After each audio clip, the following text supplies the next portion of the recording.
আমরা সকলেই ফাইনালি জান্নাত আল্লাহর নবীর কাছে আমাদের জায়গা হইতো, আল্লাহর নবীর জান্নাত আমাদের জান্নাতের কাছে হইতো, আল্লাহর নবীর কাছে আমরা জান্নাতে অবস্থান করতাম। এটা আমরা সকলেই ফাইনালি মাশাআল্লাহ আমরা সকলেই চাই নবীর জান্নাতের বিল্ডিং আমাদের বিল্ডিং এর সাথে হইতো। এটা ফাইনালি সহিহ মুসলিম শরীফের হাদিস, একজন সাহাবী উনার নাম রবিয়া ইবনে কাব, আল্লাহর নবীকে উনি ওযুর পানি নিয়ে দিয়েছেন। ওযুর পানি নিয়ে দেওয়ার পরে এই মুহূর্তে আল্লাহর নবী বললেন, ও রবিয়া ইবনে কাব, তুমি কি চাও? আমার কাছে কোনো কিছু চাওনি, যা চাইবাই চাইতে দেরি হইব, আল্লাহর কাছে দোয়া করিয়া আনিয়া দিতে এক সেকেন্ডে দেরি হইত না। এই মাত্র তুমি কি চাও, যা চাইবাই মুহূর্তের ভিতরে আল্লাহর কাছে দোয়া করে তোমার এই চাওয়াকে আল্লাহ পূরণ করে দিবেন, এই চাওয়া তুমি পেয়ে যাবে। আমরা এটা হইলে মানে হুজুর দোয়া করো, আমরা কয়েকটা গরুর মালিক হইছি, আমার কথা হয় আপনারা কথা না। হুজুর দোয়া করো তো আমি মিলিয়নার হইতাম, ভালো একটা গাড়ি হইতো, আর একজন ইয়াং মেয়ের বিবাহ করতাম, এই সমস্ত আবি যাবি আমরা চাইলাম। কিন্তু এই সাহাবিয়ে কি চাইছো? এই সাহাবী এখন ইয়া রাসূলুল্লাহ আমি কিছুই চাই না, আমি চাই জান্নাত আপনার খানদান থাকতাম। আল্লাহর নবী এই সাহাবীর চাওয়া শুনিয়া নিজেই শক্ত হয়ে গেছে। আওয়া গায়রু যালিক, তুমি কি এটাই চাওয়ার কিছুই চাও না? বলে না হুজুর, আমি চাই জান্নাত আপনার কাছাকাছি আমি অবস্থান করতাম। আল্লাহর নবী তখন বললেন, ও সাহাবী ও আমার উম্মতের দল, তোমরা যদি জান্নাতে আমার কাছাকাছি থাকতে চাও, বেশি বেশি করিয়া নামাজ পড়ো, নামাজ মিস করিও না। কোন আমল করলে নবীর কাছে জান্নাতে থাকবো? নামাজ। তাইলে নামাজ ছাড়বো না ধরবো? ধরবো না ছাড়বো? ছাড়বো না, হাতে ধরি আপনাদের পায়ে ধরি, নামাজ ছাড়বেন না। নামাজ হলো শান্তির ব্যবস্থা, নামাজ হলো জান্নাতে নেওয়া, আমাদেরকে নিয়ে যাইবে নামাজ, জাহান্নাম থেকে মুক্তির ব্যবস্থা হলো কি? নামাজ। নামাজ পড়লে আর একটা লাভ হলো, যারা নামাজ পড়ে এভরিডে 5 টাইম, প্রতি মুহূর্তে তাদের জন্য জান্নাতের মধ্যে মেহমানদারির ব্যবস্থা করা হয়। প্রতি মুহূর্তে জান্নাতে তাদের জন্য কি করা হয়?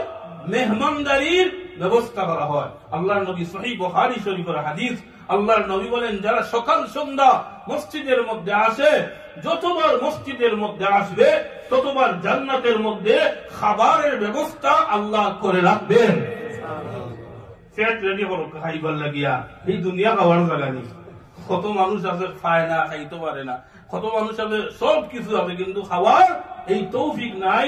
কত বেমার, ডাইজেস্ট হয় না, কত প্রবলেম। এই প্রবলেম দ্বারা আল্লাহ এই দুনিয়ার বেষ্টন করছেন। খাওয়ার জায়গা, এনজয় করার জায়গা কোথায়? জুড়ে হকা জান্নাত। খাওয়ার জায়গা, এনজয় করার জায়গা কোথায়? জান্নাত। জান্নাত ফ্রি পাইমুনি। আল্লাহর নবী বলেন, নামাজ পড়ো, নামাজ ছাড়িও না। নামাজ যত বেশি পড়বে জান্নাতে আমার কাছে তত বেশি থাকবে। আল্লাহর নবী বলেন, আমার কোন উম্মত যখন গড় থেকে ওযু পড়িয়া মসজিদের দিকে রওনা হয় নামাজ পড়ার জন্য, আল্লাহ প্রতিটি পাড়ায় পাড়ায়, প্রতিটি কদমে কদমে আল্লাহ একটা নেকি লেখিয়া দেন। আর মহান আল্লাহ, দয়ার আল্লাহ একটা সওয়াব, একটা গুনাহ মাফ করিয়া দেন। প্রতিটি মুহূর্তে মুহূর্তে পাড়ায় পাড়ায়, এই যে মসজিদ থেকে আসছি, গড় থেকে আসছি ওযু করে মসজিদের মধ্যে, আল্লাহ আমাদেরকে প্রতিটি পাড়ায় পাড়ায় কি করেন? নেকি লেখেন আর এক একটি গুনাহ মাফ করেন। ওযু পরে গড় থেকে মসজিদের দিকে রওনা হইল। আল্লাহর নবী বলেন, সে যেন ইহরাম পরিধান করে বাইতুল্লাহ খানায়ে কাবা হজ করার জন্য আল্লাহর বাড়ির দিকে রওনা হইয়া গেল। আপনি মসজিদের মধ্যে আসলেন, দেখলেন নামাজের এখনো 5 মিনিট বাকি আছে, মসজিদের মধ্যে বসিয়া রইলেন, তাসবিহ পড়লেন না। তাসবিহ পড়লে তো আরো সওয়াব। নামাজ পড়ার পরে, সুন্নত পড়ার পরে বসিয়া রইলেন। এই যে বসিয়া রইলেন, প্রতিটি মুহূর্তে আপনার বডির থেকে গাছের পাতা যেইভাবে ঝরিয়া পড়ে, গুনাহ ঝরিয়া ঝরিয়া পড়তেছে। কিন্তু দুঃখজনক হলো সত্য একটা কথা হইল গিয়া ইমাম সাহেব যদি ইনকেস একটু 1 মিনিট লেট হয়ে যায় তখন আমাদের মিছিল আগুন বই যায়, তখন কি হয়ে যায় আমরা আর সহ্য করতাম পারি না। এই সময় বইলে গুণা তো জড়তেছে, ইমাম সাহেব 2 মিনিট ইনকেস লেট হয়ে গেছে, অসুবিধা কি? আমি বসলাম, আমার বসলেই গুণা জড়তেছে, বডির টনে গুণা জড়িয়া জড়িয়া পড়তেছে।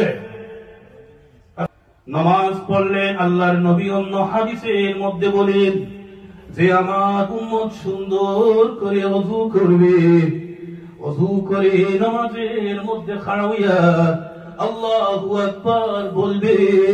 আল্লাহ এত দয়ার, আল্লাহ এত মায়ার। আল্লাহু আকবার বলার সাথে সাথে আমার এই উম্মতের যদি গুনাহ আটলান্টিক সাগরের ফেনার মতো হইয়া যায়, মহান আল্লাহ কি আর করবেন না? মহান আল্লাহ সাথে সাথে এই নমাজীর গুনাহে মাফ করিয়া দিবা। সুন্দর করে ওযু করলেন, ওযুর রুল রেগুলেশন ফলো করে নামাজের মধ্যে খাড়া হইলেন, আল্লাহর নবী বলেন সাথে সাথে আল্লাহ আপনার সব গুনাহ খাতা মাফ করিয়া দিবা। আর একটা নামাজ পড়লে ফায়দা হলো, নামাজ পড়ার পরে আপনি দেখছেন আপনার কোনো কাজ নাই, আপনি ফ্রি। অনেক সময় নামাজ পড়ার বাদে আমরা ফ্রি থাকি, কোন কাজ নাই, ঘরেও কাজ নাই, বাইরেও কাজ নাই, আপনি মসজিদের মধ্যে বসিয়া রইলেন। সহিহ বুখারী শরীফের হাদিস, আল্লাহর নবী বলেন এই সময় মসজিদের মধ্যে যে সমস্ত ফিরিস্তারা আছে, এই ফিরিস্তারা আপনার জন্য 2টা দোয়া আল্লাহর কাছে করেন। কয়টা দোয়া? প্রথম দোয়া কি সুন্দর দোয়া, সুবহানাল্লাহ। ফিরিস্তারা কি মায়া করিয়া, কি দয়া করিয়া এই মুসল্লি লাগি দোয়া করেন, ও আল্লাহ আল্লাহুম্মা সাল্লি আলাইহি, ও আল্লাহ পেরেশান হইয়া চিন্তাগ্রস্ত হইয়া বড় অশান্তি হইয়া তোমার ঘর মসজিদের হাওলা হইছে, মসজিদের মধ্যে বইয়া রইছে, হে হতাশাগ্রস্ত, ও আল্লাহ তার খলিজারে তুমি শান্তি দিয়া ভরপুর করিয়া দাও। ফেরেশতারা বলে কার কাছে দোয়া করেন? আপনার আমার জন্য মসজিদের মধ্যে বসিয়া রইছেন, নামাজ পড়ার পরে কোনো কাজ নাই, ফ্রি, আপনি মসজিদের মধ্যে বসিয়া রইলেন, ফেরেশতারা আপনার আমার জন্য দোয়া করতে থাকেন, আল্লাহুম্মা সাল্লি আলাইহি, আল্লাহ তুমি তারে শান্তির সাগরের মধ্যে ভাসাইয়া দাও, তারে তুমি শান্তি দান করো। এখন যদি নামাজ পড়ার পরে আপনি বসিয়া রইলেন, অন্যের যদি গীবত আরম্ভ করেন, অন্যের যদি কষ্ট দেন, তাহলে তো আপনার সওয়াব তো গুনাহ হইল বেশি, তখন আর বসার দরকার নাই। যদি মনে করেন যে আমি মসজিদের মধ্যে বসলে কেউর গীবত করবো না, কোন মুসল্লিরে কষ্ট দিব না, তাহলে বসার আপনি সওয়াব তো আপনার গুনাহ হয়ে থাকবে। সেই জন্য যদি ফ্রি পাই আর বুঝেন যে আমার মাধ্যমে কোনো গুনাহ হইতো না, জবান দিয়া আমার ব্যবহার দিয়ে কোনো মুসল্লিরে কষ্ট দিতাম না, তখন নামাজ পড়ার মধ্যে কি করবেন? মসজিদের মধ্যে বসিয়া থাকবেন। 2 নম্বর দোয়া ফেরেশতারা করেন, ও আল্লাহ তোমার এই বান্দার উপরে তুমি রহম করো, তোমার রহমতের চাদর দিয়া তোমার এই বান্দারে তুমি বেষ্টন করিয়া দাও।